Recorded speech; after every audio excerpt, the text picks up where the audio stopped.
Well, hello there. We're going to go over three letters from Seneca today. It's going to be letter 46, 47, 48. Actually, these are all in the book. These are not, uh, these are published letters.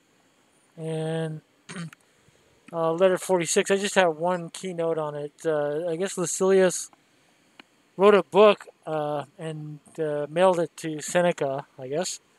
And Seneca basically read the book really quickly, according to what he said. He said, the book you promised me has come. I found myself held and drawn on until I ended up having read it right through to the end without a break.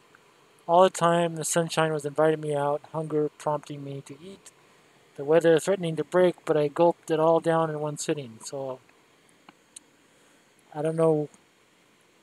It'd be interesting to have that book and read it.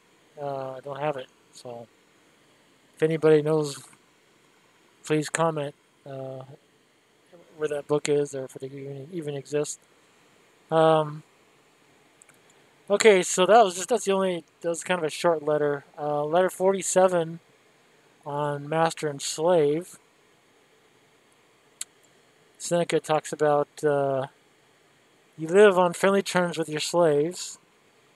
He's telling Seneca, they're slaves, people say. No, they're human beings. They're slaves, but they share the same roof as themselves. They're slaves, no, they're friends, humble friends. They're slaves. Strictly speaking, they're our fellow slaves, says Seneca. If you want to reflect that fortune has a much as much power over us as over them. No, fortune is a goddess. Basically, can destroy us in any moment. Cause us to lose all our fortune, all our wealth, all our fortune, at an instant. Just instantaneously. Everybody. So, so yeah, Seneca's just saying we're all human beings. We're all gonna die. So I mean, why even differentiate each other? Other than people do it for power, manipulation, control. But it's all in the end, it's all the same. We're all end up being dust. So just uh, it's bullshit to kind of call people slaves or call people certain categories because we're all gonna die. We're all gonna be a bunch of dust in the wind or buried underground. Uh, you know, or if you be the first astronaut to die in space, you'd be out in space somewhere. Uh, that would be an interesting way to go. Uh, okay, so next keynote. Let's see. Next keynote here is Seneca is saying the result is that slaves who cannot talk before his face talk about him behind his back to the master. The slaves of former days, however, whose mouths were not sealed up like this, who were able to make conversation not only in the presence of their master but actually with him, were ready to bare their necks to the executioner for him, to divert onto themselves any danger that threatened him. They talked at dinner, but under torture they kept their mouths shut. It is just this high-handed treatment which is responsible for the frequently heard saying, "You've as many enemies as your slaves." They are not our enemies when we acquire them; we make them so. So yeah, Seneca's just saying you kind of gotta treat everybody uh, everybody equally. Otherwise, they end up being your enemy. So it's like you have to recognize that we're all gonna die. I don't care who the population you are. I don't care if you're the president of the United States or you're some magic person in Zimbabwe that's really special. Uh, we're all gonna die. So we gotta face the fact that we're equal in that sense. So it doesn't matter how much wealth you have, how poor you are. We're all in the same boat. We're all in this ball, floating through space around a glowing star, and that's going around the galaxy, and we're just this tiny little speck in space. That is crazy. Most people are kind of crazy because we don't realize that we're on this little ball flying through space. we're just stuck in our little tunnel vision reality. Not even a reality; it's a fantasy. It's like a tunnel vision fantasy that most people live, and so it's too big, or it's too incredible for people to realize the profound existence that we are experiencing as life. It's just amazing. It's truly incredible. Life is the most bizarre thing that's ever happened to any of us. I mean, you just think about it, how strange it is. It's only familiar because we've gotten used to it. You spend your every day, it's kind of the same thing, but it's still an extraordinary thing. It's absolutely extraordinary to be alive. Uh, and we all need to treat each other as we're all amazing creatures that have born from death. We're dead before we're born, so we all came to life somehow, and it's just truly amazing. So just realize it. Once you realize that everybody's going to die, no matter even your enemies you would love, because you realize we're here, we die, and we're all going to die. We came from death, and it's just a very temporary existence.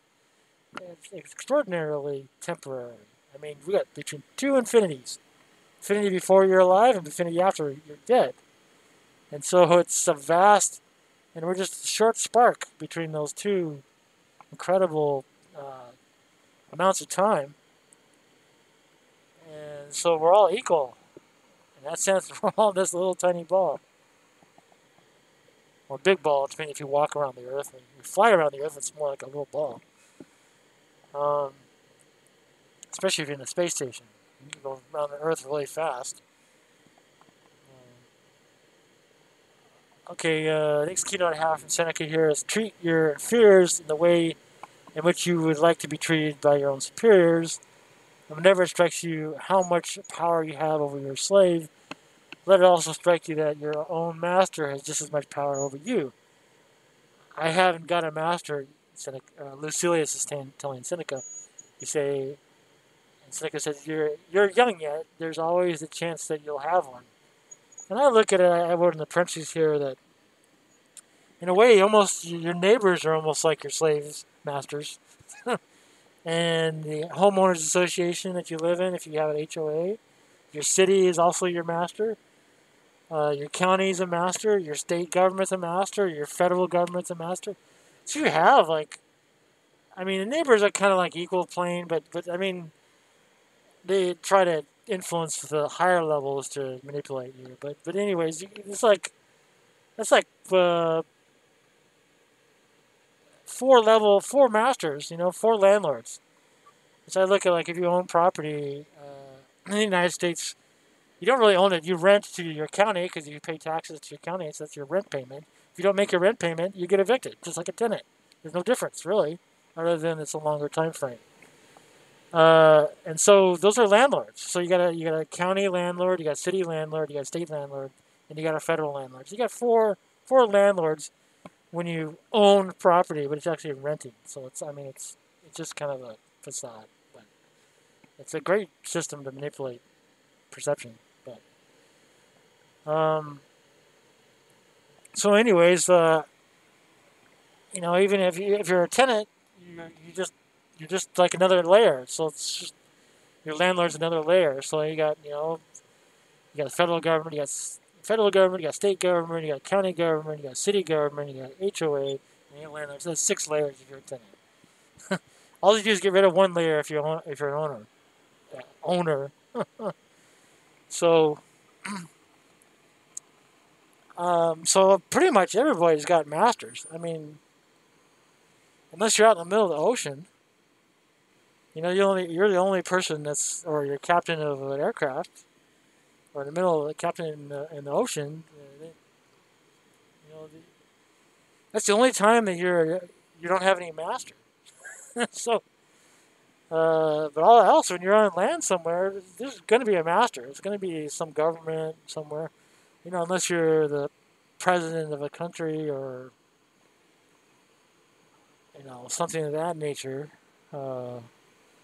And then once they lose that position, you got a new master when the next person comes in. So pretty much everybody.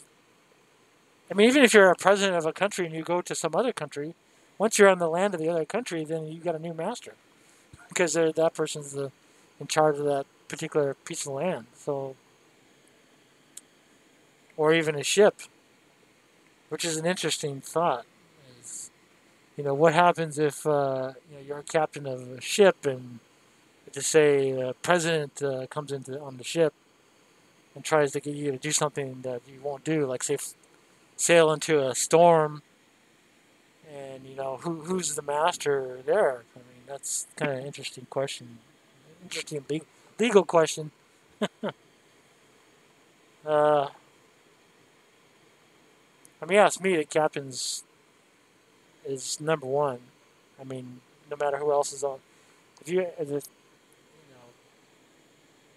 it's a maritime law thing, but you can only really have one captain on the ship because otherwise you'll have chaos. But yeah, it's all interesting. Okay, so next keynote, Seneca talks to Lucilius about a holiday in which master and slave were to eat together, not as the only day this could happen, of course, but as one in which it was always to happen. In the household, they allowed the slaves to hold official positions and to exercise some jurisdiction in it. In fact, they regarded the household as a miniature republic. So yeah, that's kind of like I say. If you're a property owner, you're almost like in a miniature republic, and the city government gives you a little bit of authority over your property, but not all. You don't have. You're still a slave to the city government because they set the rules. They have codes and everything, and so in the laws.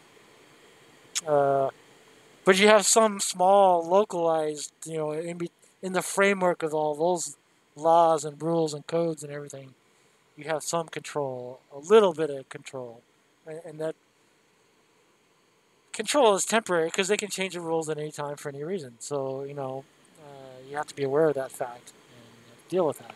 So, um, but Seneca is just basically kind of saying, treat your slaves well, otherwise they won't treat you well. So you have to. I mean, that's how. Actually, I probably couldn't read. I apologize. You couldn't read the edge here. All right. So Seneca here is saying a man who examines the saddle and bridle, sorry, and not the animal itself, like of a horse, when he is out to buy a horse, is a fool. Certainly, only an absolute fool values a man according to his clothing or clothes, or according to his social position, or say today's world, a car or a house or whatever, or private jet or aircraft or yacht or whatever. Which, after all, is only something that we wear like clothing. That's absolutely true.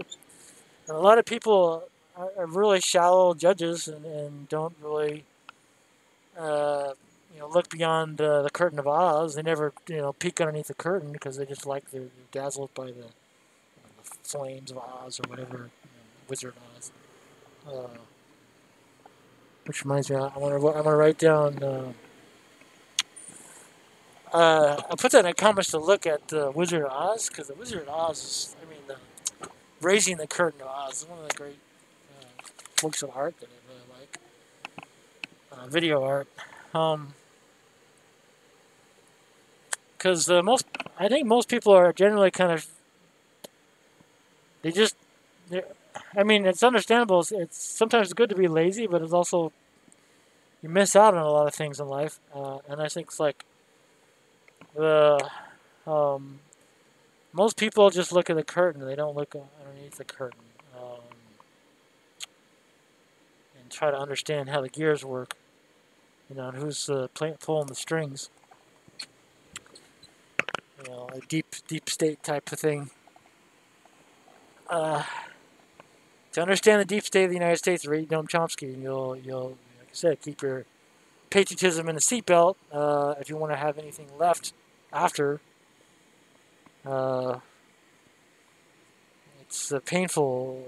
It's sad to have to realize. I mean, there's so many. I mean, the world is so unfair. That's the unfortunate thing. I mean, the world is basically Darwinian selection. I mean, that's basically you have to look at it that way. I mean, it's nature. It's physics. Okay, the laws of physics. So you better know the laws of physics better than anybody else, because otherwise, if you don't, you're gonna get screwed. So just know the laws of physics and apply them very well, and you can do well in life, in the world, um, and also in the context of the legal system.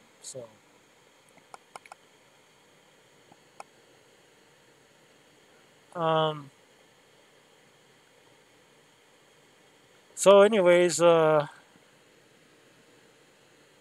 So basically, Seneca is saying is that there are people that just examine surface information and they don't go beyond that, and so they make a judgment, and the judgment is a failure.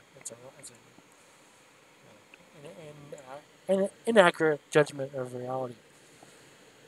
Okay, next keynote. Seneca says, "Show me a man who isn't a slave. One is a slave to sex, copulation, or I could say the F word, but I would offend like billions of people, no, millions of people. Anybody who speaks English. If I said the F word to somebody who didn't speak English, there'd be no problem. But, be interesting to see how to say that in like 1,000 languages. I think I saw one YouTube video about how to say F and copulation in 1,000 languages.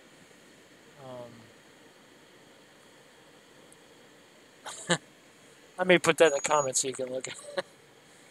Or I don't know how many languages, hundreds of languages. But, all right, so that's that letter. The next letter, 48, is on quibbling as unworthy to the philosopher. Seneca says, we have neither successes nor setbacks as individuals. Our lives have a common end. We're all going to die. We're all going to stop breathing. All of our hearts are going to stop beating. And we're going to stop thinking. We're going to stop feeling pain. We don't have to pay any more bills, which is great. When we die. No one can lead a happy life if he thinks only of himself and turns everything to his own purposes. You should live for the other person if you wish to live for yourself. So what he's saying is that happiness, what Seneca is saying is happiness comes from helping other people. Like, for instance, I have there's kind of like a stray cat. Well, it's not really totally stray, but I kind of like give some food every once in a while. It actually feels good to help out a little tiny cat. It's not my cat, but it's just. But there's definitely a good feeling for helping something in need, someone, some creature. Uh, when it comes to humans, though, it's a little trickier. I mean, I have to kind of look at. I think most people, like in a big city, most people, when they see somebody homeless in a big city, a lot of people don't help the homeless person. And I think there's some psychology going or some biology going on here because if you see someone laying down in the middle of nowhere, a lot of people, well, not most people, but I think more people would help the person who's lying down in the middle of nowhere than the person who's lying down in the middle of the city, which is kind of interesting. Um,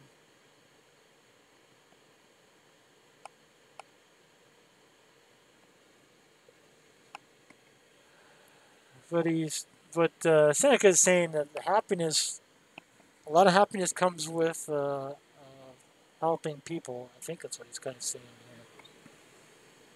here.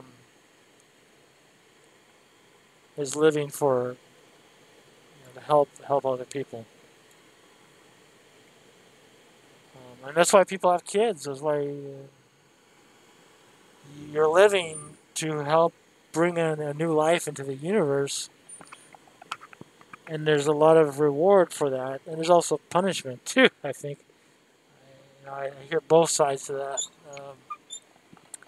but I guess in the balance, it's probably if one were to weigh all the pluses and minuses of that, I guess in balance, I think people probably feel more rewarded because it's in your very genetic code to want to race to help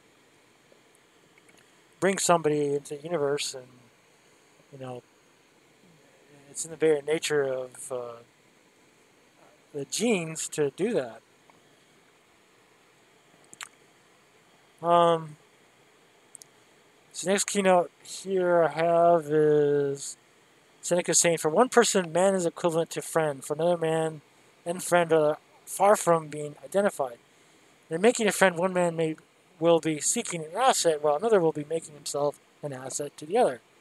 In the midst of all this, what do you people do for me is pull words about and cut up my syllable." I'm not sure what Seneca was saying about this. You have to read the whole letter. Um, he's kind of, hey, I'm not really sure actually in this keynote. It's kind of a question. Let's see the question mark there. What that is. Um, okay, next keynote number 3. So you're welcome to read the whole letter. Try to figure it out. Maybe you can comment below. Number 3, this is Seneca saying, "You're pledged to bring succor to the shipwrecked." In other words, like welfare or whatever. "To those in captivity, to the sick, the needy, and men who are just placing their heads beneath the executioner's uplifted axe." That's not a good position to be in. "They are begging you to extricate them from this awful vortex, to show them in their doubt and disarray the shining torch of truth. Tell them what nature has made necessary and what she has made superfluous. Tell them how simple are the laws she has laid down, and how straightforward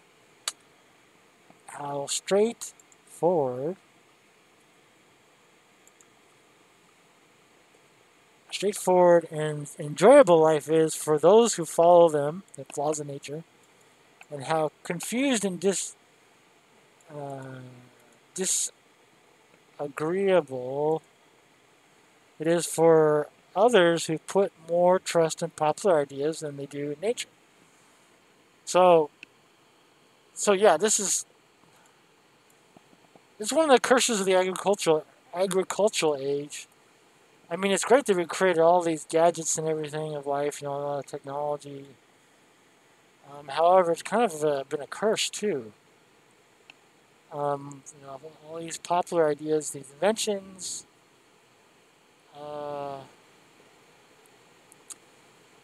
has allowed us to do weird things, different things, even go to the moon, explore space more. I mean, it's fun. It is part of our human nature, though. So it's kind of in the human nature to do that. But Seneca is talking about other, just having the bare necessities of life is all that we need to survive. Okay, Seneca says, "All right, if you can point out to me where those puzzles are likely to bring such people relief, which of them removes cravings or brings them under control? If only they were simply unhelpful. They're actually harmful. I'll give you the clearest proof whenever you like of their tendency to weaken and enfeeble even eminent talents once applied to such quibbles."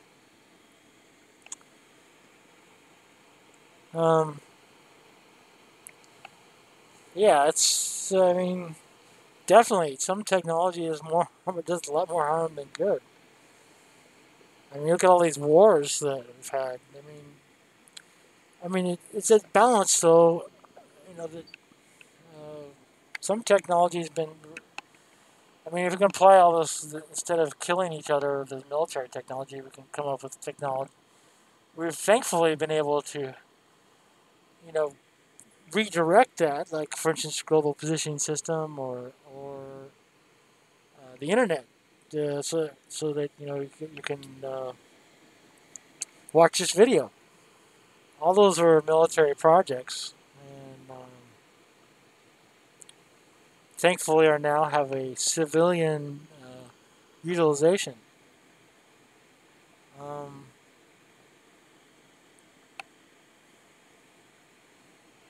but it has good and bad with it, just as everything's got good and bad.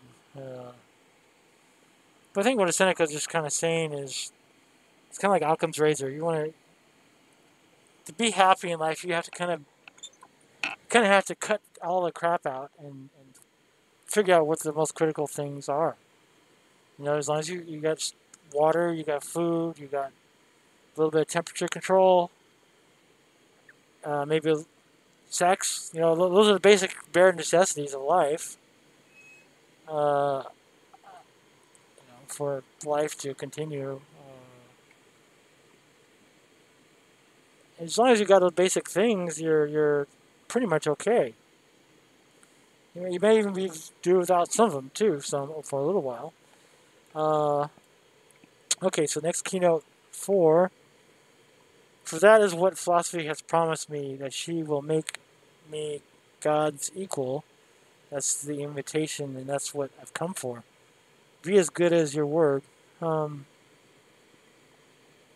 So Seneca,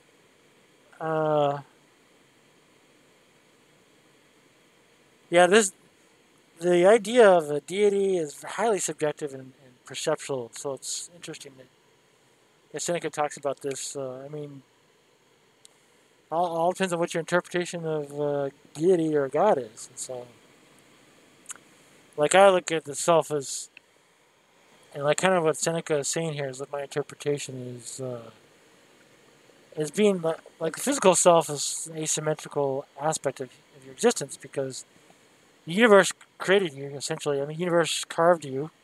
You get everything from the outside. You get your oxygen, your food, your water, uh,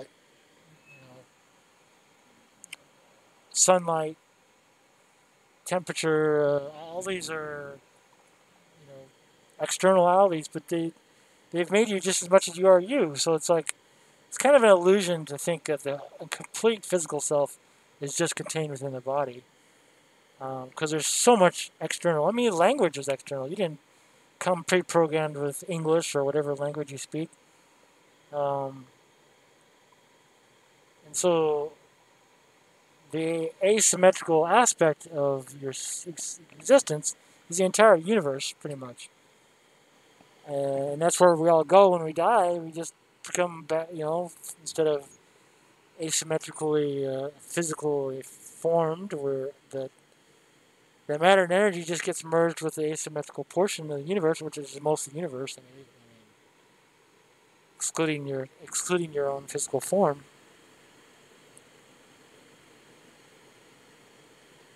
So that's what I see as being God's equals. In other words, the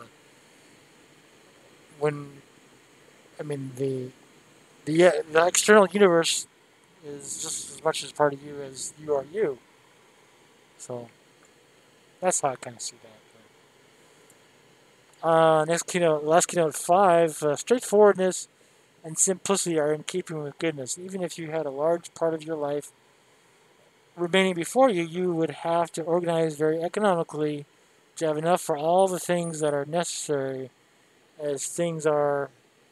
Isn't it the height of folly to learn inessential things when time's so desperately short? Yeah, I mean,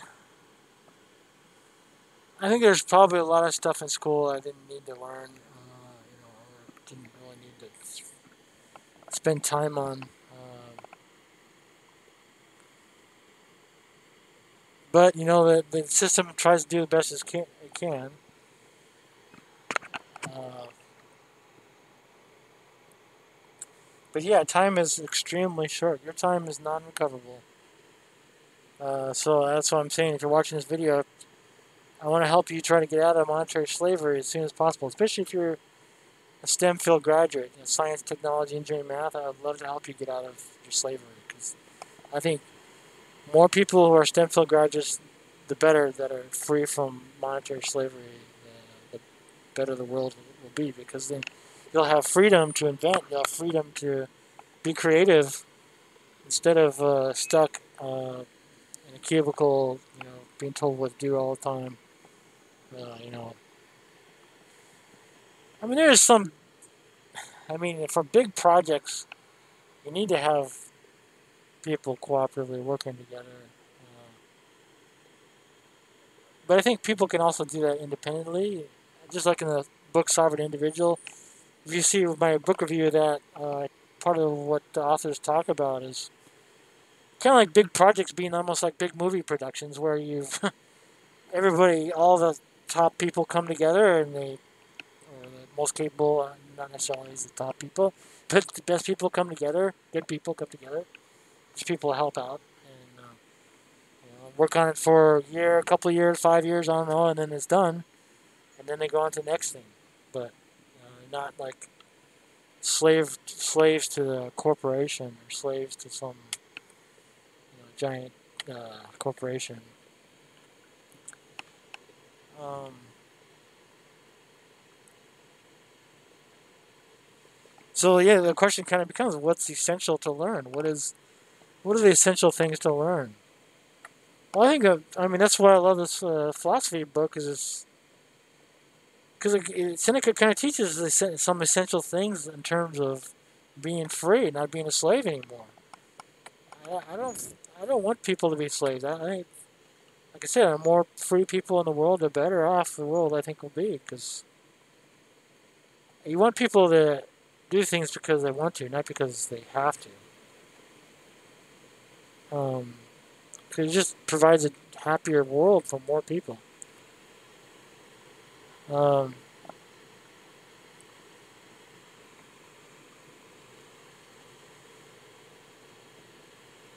and Seneca talks about simplicity, straightforwardness.